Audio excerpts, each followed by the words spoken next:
Nimi on Jere Heikkinen. Titteli Finnoxella oli ennen toimitusjohtaja, mutta nyt se on sitten tämmöinen kuin strategiajohtaja. Finnox on 2016 perustettu teknologiayhtiö, keskittyy sahateollisuuden laadunvalvontajärjestelmiin. Finnoxen järjestelmiä käytetään sahateollisuudessa sahausprosessin kaikissa vaiheissa, tukkien vastaanotosta aina sinne lopputuotteiden paketointiin saakka.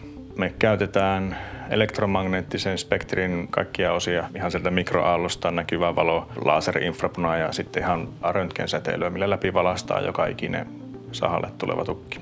Niitä on nyt aika laajasti Suomessa käytössä. Sellainen 80% kaikista sahatavaran raaka-aineeksi hyväksytyistä tukeista analysoidaan Finnoxen järjestelmillä. Kysehän on loppuviimeksi siitä, että saha pystyy tuottamaan samasta tukista enemmän sahatavaraa, jolloin se hakkeen määrä pienenee ja hakkeen myyntiarvo on huomattavasti matalampi kuin valmiin sahatavaran myyntiarvo. No niin kauan kuin muistan, niin mä oon aina halunnut yrittäjäksi.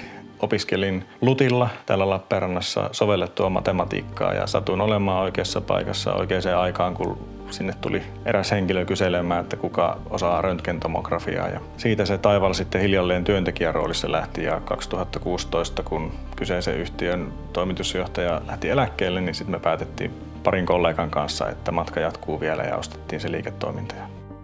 Tällä hetkellä Suomessa on 65 työntekijää, liikevaihto on parhaimmillaan ollut 14,5 miljoonaa ja pyöritään sillä 10 päällä tällä hetkellä.